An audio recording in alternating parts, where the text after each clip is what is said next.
In this episode, I'm joined by Troels Knudsen of Stauning Whiskey. Troels, very nice to see you. How are you today? Very well, thank you. Thank you for having me. I look forward to this. I've been very much looking forward to this. So, for our viewers at home who aren't so familiar with Stauning, can you tell me, when was the distillery founded? What was the idea behind it? So the distillery was founded in 2005. Well, when I say founded, it wasn't quite a distillery at that point. It was a group of 9 friends who decided to see if they could make whiskey. One of the group of friends had been on the way to his parents' summer house, and he'd been listening to a program about how to make whiskey. And he was driving through a grain field, and he was like, wait a minute, we've got some of the best water in Denmark and some of the best grains in the world. Surely we must be able to make whiskey here. And he talked to his family about it, and they're like, no, nobody makes whiskey here.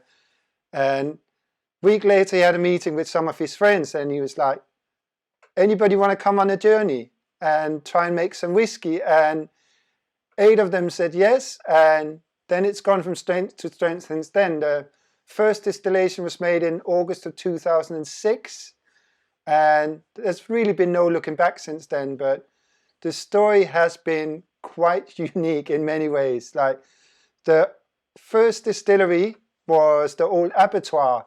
So one of the 9 guys was the local butcher, and he was starting a new abattoir. So he's like, oh, we can use this building. So the malting floor was the old cold room. The first grinder for the milling was the old meat grinder.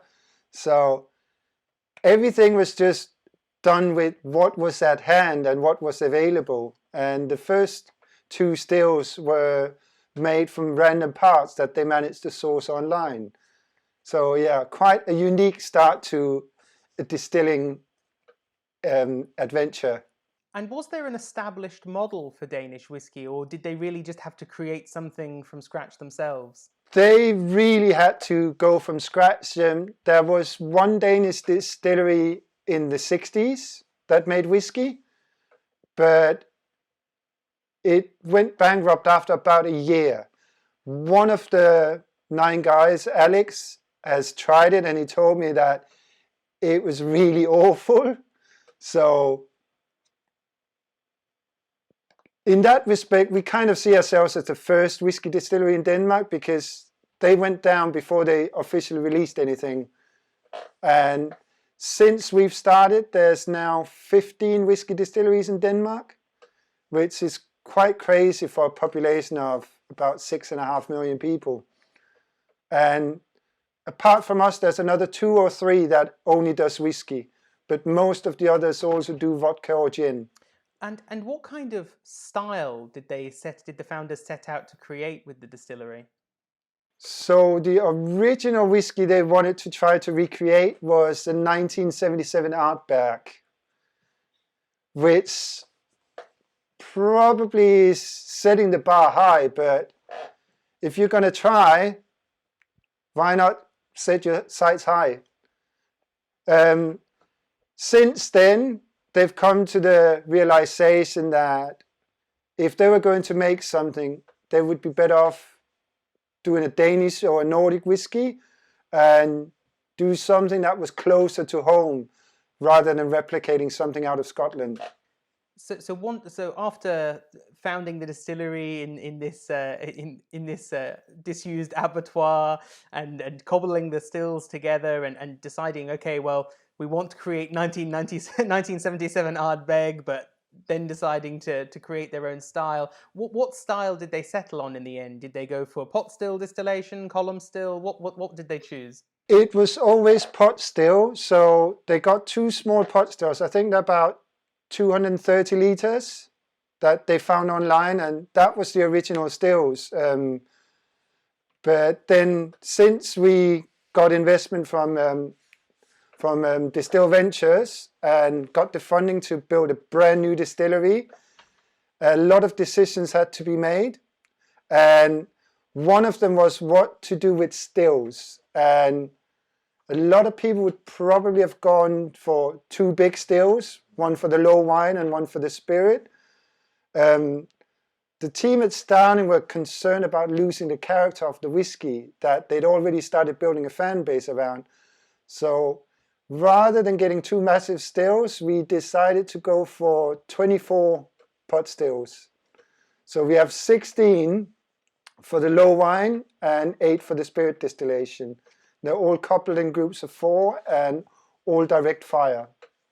Wow, so that's a really distinctive way of doing things. That's certainly a unique approach to it. And what was the decision or the process that led to the decision to make it direct fired stills? The original 2 stills that they had in the distillery were direct fire, and obviously with direct fire you reach a much higher internal temperature in the stills. So instead of getting to about 130, 140 degrees inside the still, which you do with a steam jacket, we get to about 650 degrees inside the still. So there's particles within the spirit that get stuck inside the still, so you get kind of like a Maillard reaction with small caramelization of particles, and you end up with a much richer and oilier new make than you would with just a steam jacket. And presumably that direct firing was inspired by old Ardbeg then, looking back to when that had been... Exactly. I mean, I think there's 3 or 4 distilleries in Scotland that uses direct fire now. One of the distilleries in Japan is putting in new stills with direct fire.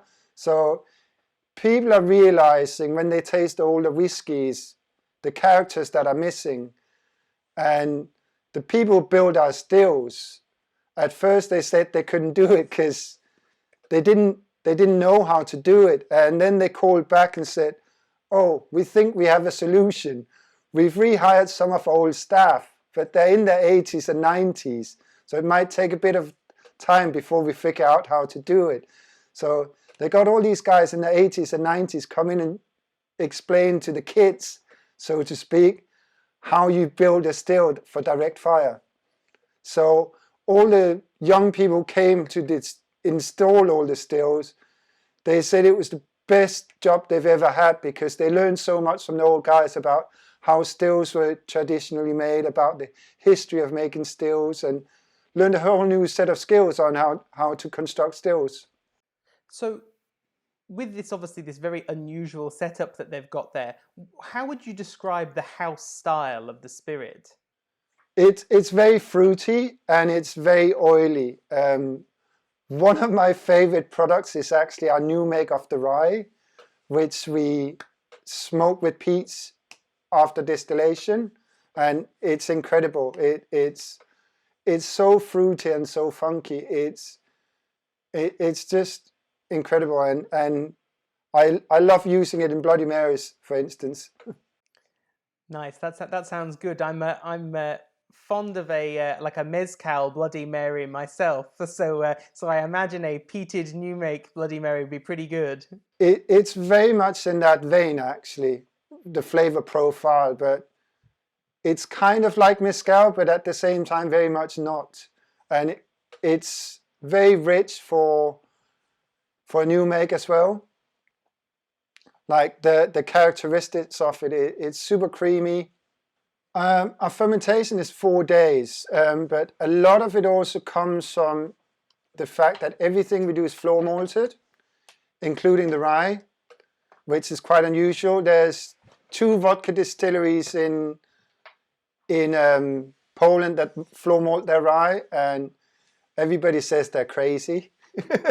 So everything we do is floor malted in-house. We have 2 floor malting lanes that are 6 by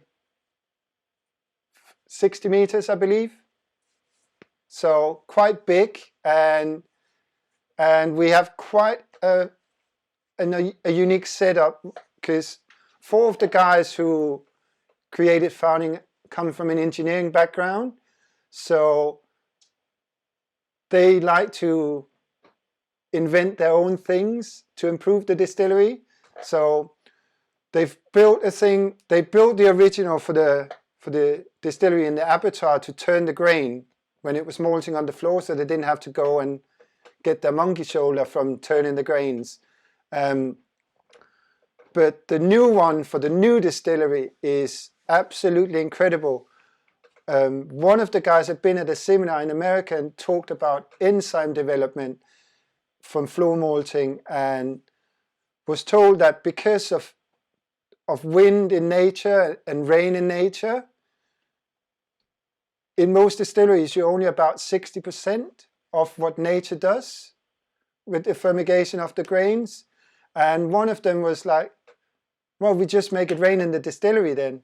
So they already had the thing to turn the grains, which is in many ways a bit like the wind, how gentle it turns it. So they built in a watering system to it. So now we're on, I think it was 97% of the enzyme development of nature, which is quite incredible from 60%.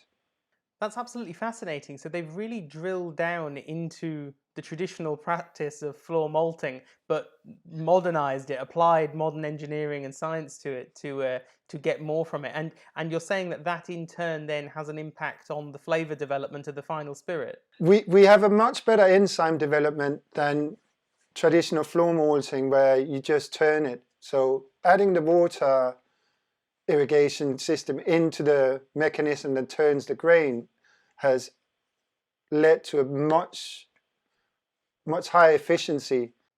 Fascinating. So you talked a little bit about both malted barley and also malted rye. Is there a great variety of different grains being used at the distillery? We just used the barley and the rye. Obviously, being Danish, it was, well, we need to make a rye. There was no two ways about it. And everybody in Scandinavia and the north of Europe in general eats this dense, dark rye bread. And our rye whiskey really smells like new made rye bread. So it would be inconceivable not to make a rye whiskey in Denmark, I think. And it's quite surprising that most people who set up whiskey distilleries in Denmark have started with single malt, where rye surely would fit right in. And it's also by far a bestseller. Like the new version of the rye is sold out on our distillery website at present, and that was less than 3 weeks after release.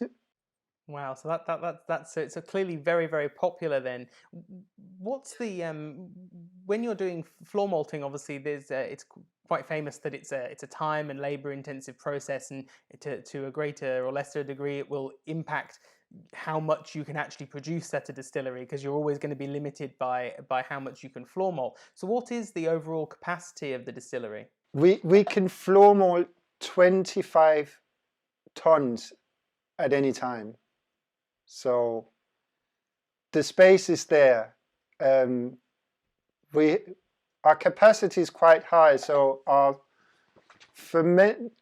wash bags we have 8 of those, and the capacity is 33,000 liters, I believe.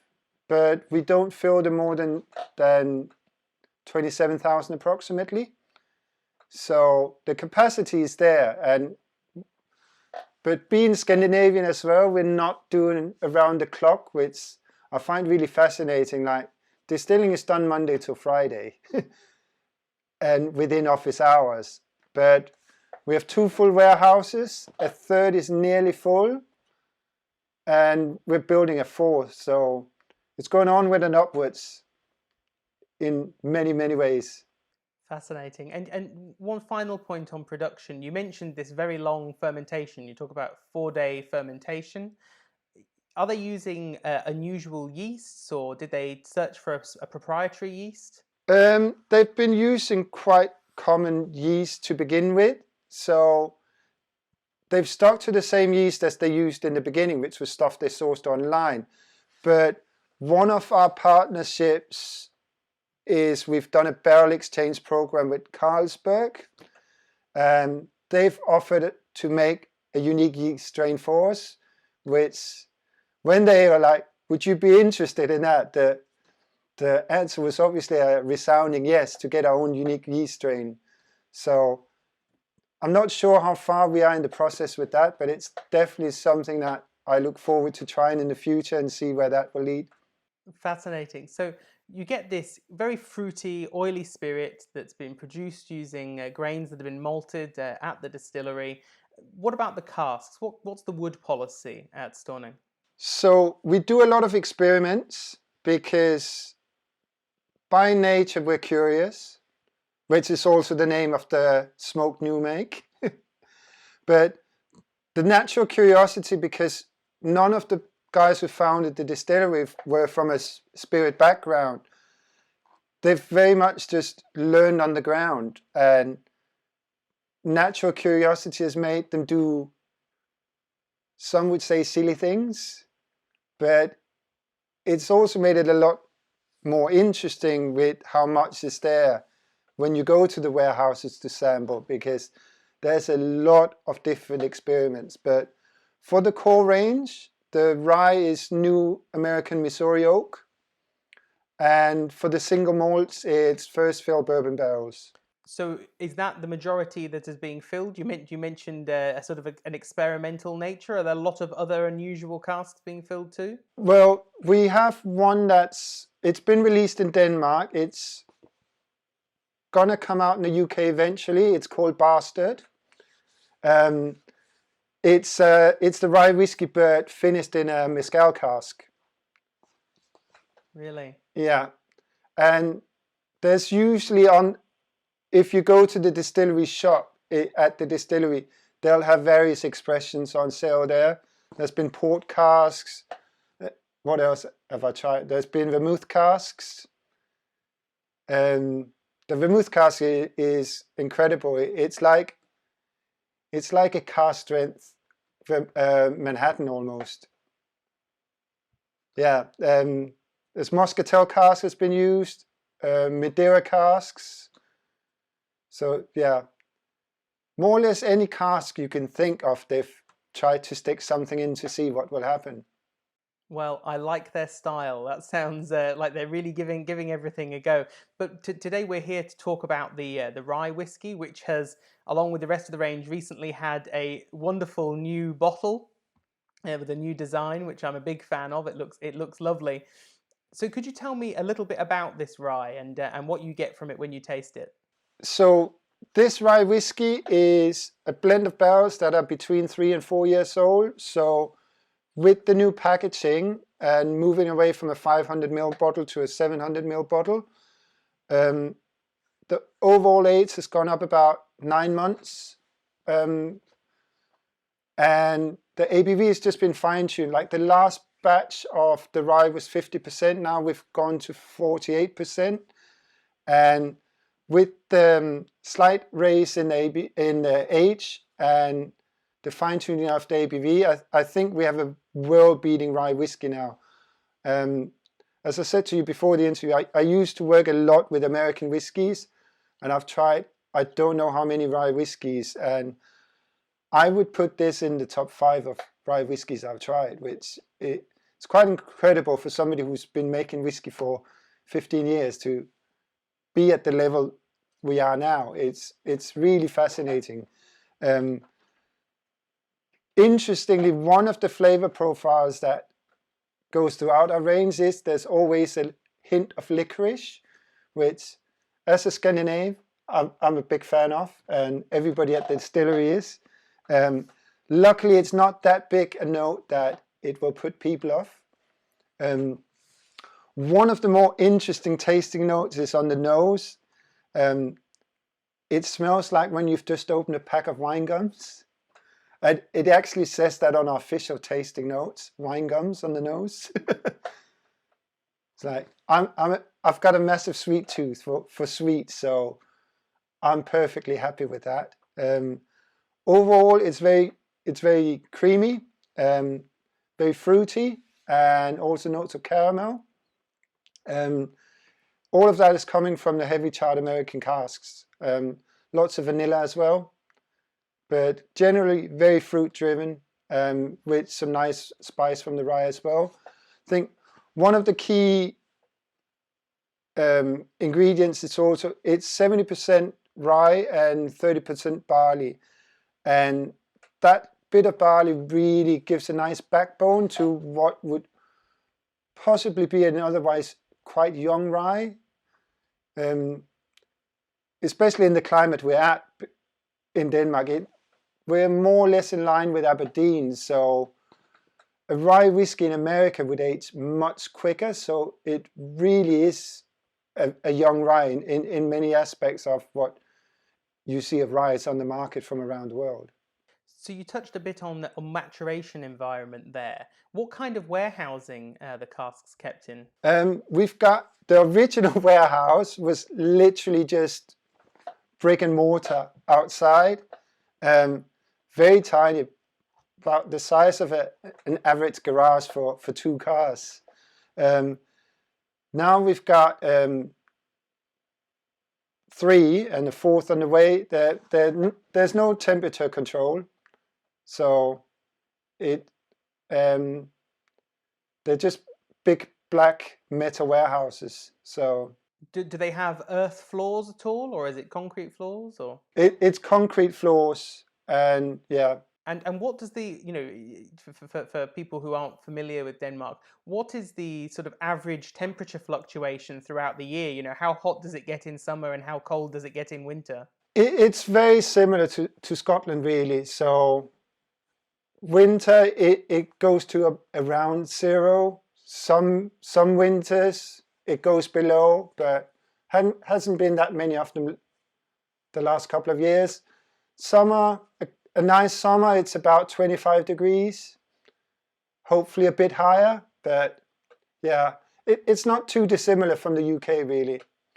So for any of our viewers who find themselves in the locality of the distillery, are they able to visit and drop by and see the whiskey being made? Yes, there's distillery tours 6 days a week. So Monday till Saturday. Sunday the distillery is closed. Nobody works on Sunday. And it's only a half day on Saturdays, I believe. The tours are a lot smaller now than they used to be. So there's a lot more of them, but with smaller groups. So they're throughout the day, but I think they're limited to 10 people a group, where there used to be 50 people a group. So they're spaced out with a lot more smaller tours. But there's any chance you want, if you are in Denmark.